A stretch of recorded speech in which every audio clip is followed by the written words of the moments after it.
Bonjour à tous et bienvenue à cette édition spéciale, un sommet d'une importance capitale entre le président américain Donald Trump et le président russe Vladimir Poutine se tient ce vendredi en Alaska dans un contexte géopolitique particulièrement tendu et des plus incertains. Bien que l'événement attire l'attention mondiale, les espoirs d'une avancée diplomatique majeure capable de transformer fondamentalement la dynamique du conflit en cours et ses implications globales sont déjà minces, voire quasi inexistants si l'on en juge par les positions affichées par les différentes parties. La question cruciale qui se pose est la suivante. Cette rencontre au sommet peut-elle véritablement changer le cours d'un conflit qui non seulement persiste, mais s'intensifie de manière alarmante sur le terrain, menaçant de déborder ses frontières initiales? Dans un instant, nous allons décortiquer les coulisses complexes et souvent obscures de cette diplomatie sous haute tension où chaque détail compte. Ce qui se joue en Alaska aura des répercussions directes sur votre quotidien. Ces impacts se manifesteront à plusieurs niveaux, de la stabilité fragile des marchés financiers mondiaux à la sécurité énergétique de nos nations, en passant par les défis logistiques qui pourraient impacter significativement les prix de vos produits importés, qu'il s'agisse de denrées alimentaires, de biens de consommation ou de composants industriels essentiels. Restez connectés pour pleinement comprendre comment ces discussions façonnent en réalité notre avenir commun et la configuration du nouvel ordre mondial.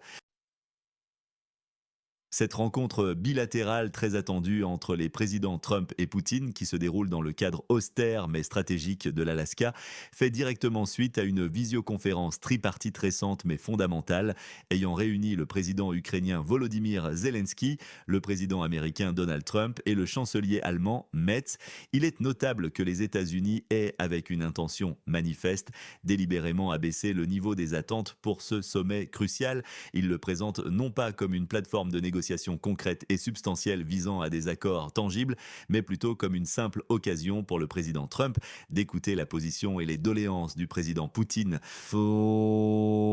Cette approche, qualifiée de d'écoute plutôt que de négociation, diffère radicalement et de manière frappante des préparations diplomatiques habituelles pour des rencontres de chefs d'État de cette envergure. Généralement, de tels sommets sont précédés de mois, voire d'années, d'un travail de fond approfondi, de négociations techniques complexes entre les équipes diplomatiques et de l'élaboration minutieuse d'agendas précis.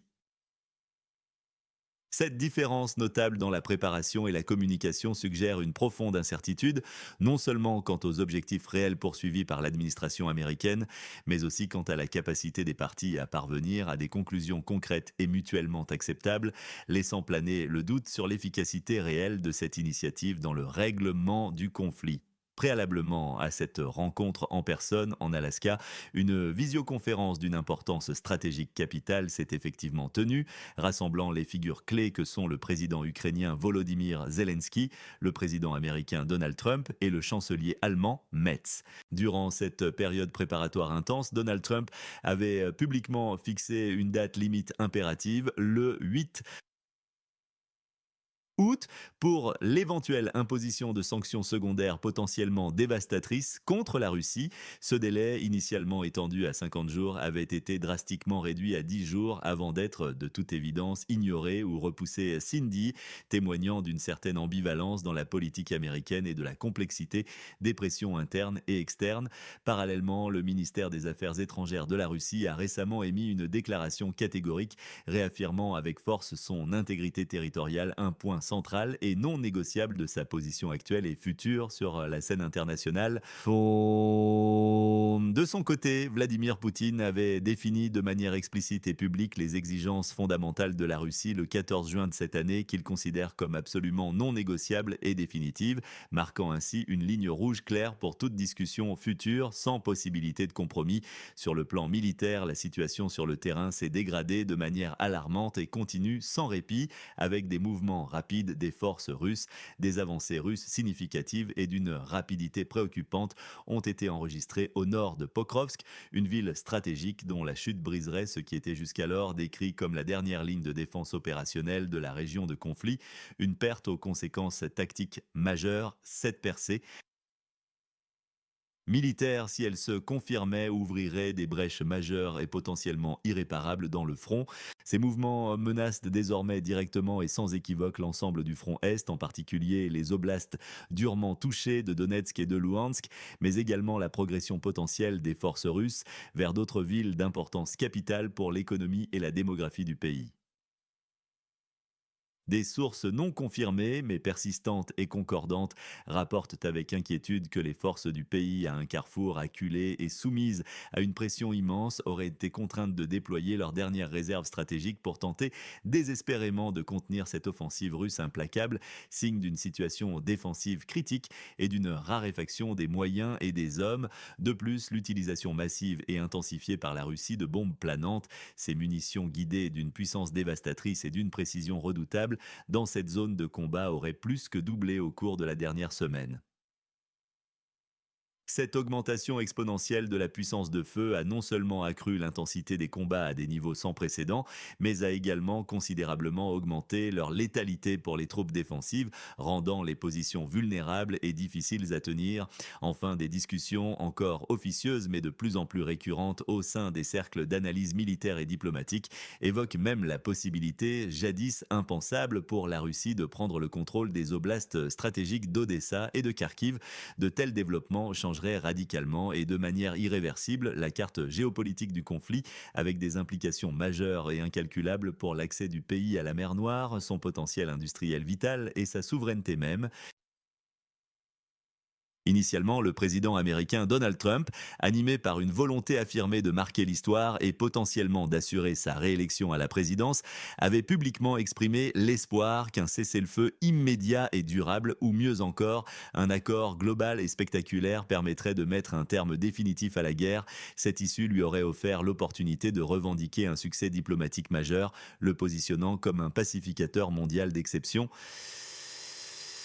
Cependant, plus récemment, selon des sources fiables et proches des arcanes complexes des négociations, son objectif principal semble s'être recentré de manière plus pragmatique sur l'évitement pur et simple de l'imposition de sanctions secondaires à la Russie avant la date butoir du 8 août, un engagement qu'il avait lui-même formulé publiquement. Ces sanctions, si elles avaient été appliquées, auraient eu des répercussions économiques considérables non seulement sur la Russie, mais aussi sur les pays tiers commerçant avec elle, potentiellement déstabilisant les marchés mondiaux et créant de nouvelles tensions commerciales. Mais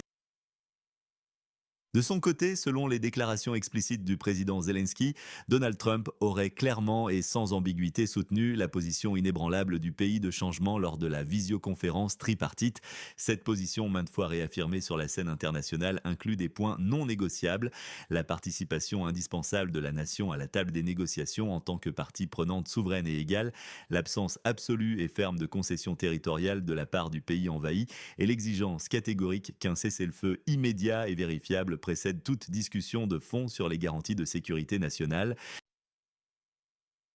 Cependant, à l'analyse, la position globale de Trump, tant sur les sanctions que sur la question sensible des concessions territoriales, apparaît particulièrement fluctuante, voire parfois contradictoire, ce qui sème le doute et la confusion parmi les alliés. Il avait par exemple provoqué une onde de choc en déclarant le 11 août que le territoire de l'instabilité devrait sérieusement envisager de céder une partie de ses terres, justifiant cette position controversée par des frontières qu'il qualifiait d'irrégulières, une vision qui remet en question les principes fondamentaux du droit international et de la souveraineté territoriale.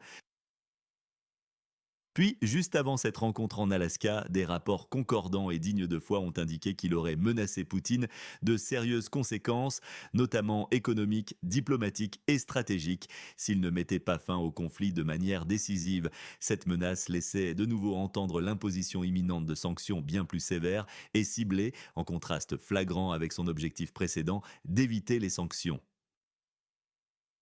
Selon l'éminent analyste politique John Mearsheimer, professeur respecté à l'Université de Chicago et spécialiste des relations internationales, Trump est intrinsèquement malléable, aisément et visiblement influencé par son dernier interlocuteur direct, qu'il s'agisse du président français Emmanuel Macron, réputé pour sa diplomatie persuasive, ou du président ukrainien Volodymyr Zelensky, dont le charisme est indéniable. Mearsheimer affirme sans détour que Trump agit en politique étrangère sans une réflexion stratégique approfondie et cohérente à long terme, pensant pouvoir résoudre des problèmes internationaux d'une complexité abyssale comme un Houdini de la diplomatie par des coups d'éclat et des solutions simplistes, souvent sans véritable plan B. Parallèlement à cette approche ad hoc et opportuniste, il chercherait avant tout à rassurer son électorat national par des prises de position souvent contradictoires, visant à consolider sa base politique en vue des prochaines échéances électorales et à minimiser tout risque de perception de faiblesse, alors que les dirigeants tentent de naviguer dans cette complexité géopolitique sans précédent et de trouver des voies de sortie à ce conflit dévastateur. Nous voulons également connaître votre perspective. D'où nous écoutez-vous? Écrivez-le en commentaire ci-dessous, car vos retours sont essentiels pour que nous puissions échanger collectivement sur ces enjeux mondiaux qui nous impactent tous. Votre voix compte dans ce débat. De son côté, le président Vladimir Poutine, adoptant une posture calculée et apparemment sereine, vise à se présenter sur la scène mondiale comme un homme d'État à la fois raisonnable, pragmatique et profondément soucieux de la sécurité de son pays et de ses intérêts stratégiques. Son objectif principal pour cette rencontre est d'expliquer directement et sans filtre interprétatif à Donald Trump les exigences russes qu'il considère comme absolument non négociables et définitives. Poutine cherche également à tirer un avantage politique significatif de cette rencontre, tant sur le plan intérieur, en consolidant sa légitimité et en montrant sa capacité à dialoguer directement avec le leader de la première puissance mondiale, que sur le plan international, en se rendant sur le sol américain. Ce geste hautement symbolique et rarement accompli par un dirigeant russe dans ce contexte de confrontation envoie un message fort de confiance, de détermination et de volonté d'engagement direct à ses alliés comme à ses adversaires. Les exigences fondamentales de la Russie, telles qu'énoncées publiquement et sans ambiguïté le 14 juin 2024, constituent la base de sa position et sont perçues par Moscou comme des prérequis absolus à toute désescalade ou discussion ultérieure. Elles comprennent en premier lieu le contrôle administratif total, irrévocable et la reconnaissance internationale pleine et entière des 4 territoires qu'elle a unilatéralement annexés, les oblasts de Donetsk, Louhansk, Kherson et Zaporizhia, que la Russie considère désormais comme des parties intégrantes et indissociables de la Fédération de Russie, entérinant ainsi une annexion contestée. Ces exigences incluent également la démilitarisation complète du pays sur la carte 404, ce qui signifierait une réduction drastique et permanente de ses capacités militaires défensives et sa neutralité politique totale et inaliénable, l'empêchant de rejoindre toute alliance, notamment l'OTAN, perçue comme une menace directe. La Russie affirme avec véhémence qu'aucun échange territorial n'est envisageable ou discutable, insistant sur le fait que ces régions, par leur intégration constitutionnelle à la Fédération de Russie, sont devenues intrinsèquement indissociables de son territoire national.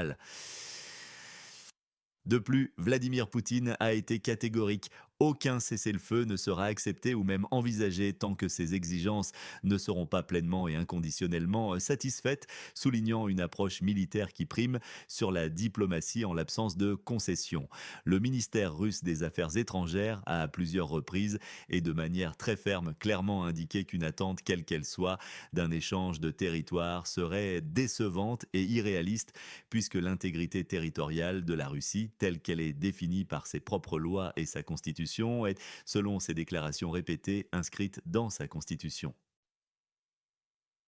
Le président Volodymyr Zelensky, pour sa part, maintient une ligne diplomatique inébranlable et insiste avec une fermeté catégorique sur la participation indispensable et à part entière du territoire de l'instabilité à toute table de négociation future. Pour lui, la souveraineté, la dignité et l'intégrité territoriale de sa nation exigent une présence active, légitime et équitable dans toute discussion concernant son destin national. Il exige comme précondition absolue et point de départ indispensable un cessez-le-feu immédiat, complet et vérifiable, suivi de l'élaboration d'un accord cadre global qui garantirait la sécurité, la stabilité et la souveraineté future de son pays sur le long terme.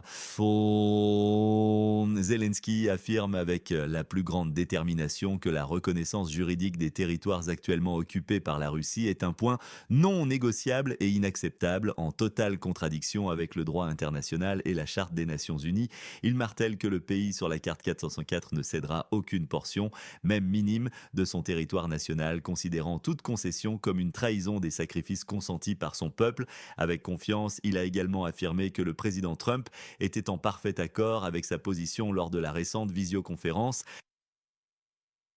De son côté, le chancelier allemand Metz, représentant une voix majeure et influente au sein de l'Union européenne, a, quant à lui, clarifié avec précision certains points cruciaux et non négociables pour des négociations justes et légitimes, soulignant l'engagement de l'Allemagne envers le droit international. Il a fermement insisté sur trois principes fondamentaux. Premièrement, la présence indispensable du pays à un carrefour à la table des pourparlers, car aucune décision concernant son avenir ne saurait être prise sans son consentement actif. Deuxièmement, l'ordre approprié des négociations doit être respecté avec un cessez-le-feu comme priorité absolue et précondition à toute discussion de fond. Ce n'est qu'après l'arrêt effectif des hostilités que des sujets plus complexes peuvent être abordés. Troisièmement, il a souligné l'inadmissibilité formelle et juridique de la reconnaissance des territoires de la nation actuellement occupés par la Russie, une position en phase avec le consensus international et le respect des frontières. L'analyste invité, le professeur John Mearsheimer de l'éminente université de Chicago, une voix respectée et souvent controversée dans le domaine des relations internationales, estime avec une conviction marquée que cette rencontre en Alaska est destinée à ne déboucher sur aucune solution concrète, significative ou durable. Il affirme avec force que la Russie, dans sa position actuelle de force perçue et de détermination stratégique, n'acceptera en aucun cas un cessez-le-feu sans l'acceptation préalable et inconditionnelle de ses exigences fondamentales qu'elle considère comme la juste conclusion et le résultat légitime du conflit. Pour Mearsheimer, la réalité est dure mais claire. La guerre se décidera inéluctablement sur le champ de bataille par la force des armes et la supériorité militaire, et non pas à la table des négociations où les positions des belligérants sont trop éloignées et jugées irréconciliables pour un compromis. Selon son analyse lucide, les dirigeants occidentaux et ceux du pays sur la carte 404, en répétant inlassablement les mêmes arguments et les mêmes exigences diplomatiques, en se basant sur des principes qu'ils estiment universels mais que la Russie rejette comme inapplicables dans le contexte actuel de confrontation, n'aboutiront à aucune percée diplomatique réelle ou significative. La Russie, poursuit Mearsheimer, détient un avantage militaire non seulement significatif, mais également croissant et structurel. Elle est capable d'augmenter ses forces de manière constante chaque mois grâce à une mobilisation discrète mais efficace et à une production industrielle militaire en pleine accélération. De plus, elle subit des pertes humaines et matérielles qui sont moindres que ce qui est largement rapporté ou perçu en Occident, bénéficiant d'une logistique plus courte et d'une défense plus structurée. Parallèlement, elle possède une puissance de feu absolument écrasante, notamment en artillerie lourde, qui détruit méthodiquement les positions ennemies, et en bombes planantes, dont l'efficacité dévastatrice et la capacité à anéantir les fortifications défensives sont avérées. Le voisin occidental, quant à lui, fait face à un problème critique et fondamental de ratio force-espace. Cela signifie concrètement qu'il dispose d'un nombre insuffisant de troupes et de ressources pour défendre efficacement une ligne de front aussi étendue et dynamique. Cette disproportion crée une vulnérabilité majeure qui pourrait, et selon Mearsheimer, conduira inévitablement à des ruptures de lignes défensives et à l'encerclement de ses forces, menaçant ainsi des unités entières de destruction ou de capture. Mearsheimer rejette catégoriquement l'idée, largement répandue en Occident et souvent utilisée à des fins de propagande, que la Russie chercherait à conquérir l'intégralité du pays à un carrefour ou même l'Europe de l'Est dans son ensemble, considérant cela comme une mauvaise interprétation stratégique et une vision irréaliste des objectifs russes qui sont plus limités. L'objectif de la Russie est, selon lui, bien plus circonscrit, mais tout aussi ferme, sécuriser de manière définitive les territoires qu'elle revendique et qu'elle a annexés et affaiblir de manière permanente l'état du pays de changement restant, le transformant en un état tampon démilitarisé et neutre, incapable de représenter une menace future pour les intérêts russes ou de rejoindre une alliance occidentale hostile. Les conséquences de ce bras de fer tendu et de cette impasse diplomatique profonde sont immenses et se feront sentir sur plusieurs niveaux cruciaux pour la stabilité mondiale, la sécurité internationale, l'économie globale et la logistique militaire. La persistance de cette situation aura des répercussions bien au-delà des frontières des belligérants directs. Sur le plan de la sécurité, il est clair que le conflit non seulement se poursuivra inévitablement, mais qu'il s'intensifiera de manière significative sur le champ de bataille avec des destructions toujours plus importantes. Cette intensification se manifestera notamment par une utilisation encore plus accrue et destructrice des bombes planantes par la Russie, augmentant la destruction et les pertes humaines et rendant la aérodéfense, des positions statiques quasi impossibles. Par ailleurs, l'analyste discute avec une certaine divergence d'opinion du risque d'une attaque russe potentielle contre l'Occident. Cette thèse est soutenue par des figures militaires comme l'ancien général de l'armée britannique Sir Richard Barron, qui met en garde contre une expansion du conflit et une escalade au-delà des scénarios actuels, bien que cette vision soit catégoriquement contestée par Mearsheimer, qui la juge irréaliste et ne correspondant pas aux objectifs russes. Sur le plan économique, les sanctions actuelles, déjà lourdes et contraignantes pour la Russie et ses partenaires commerciaux,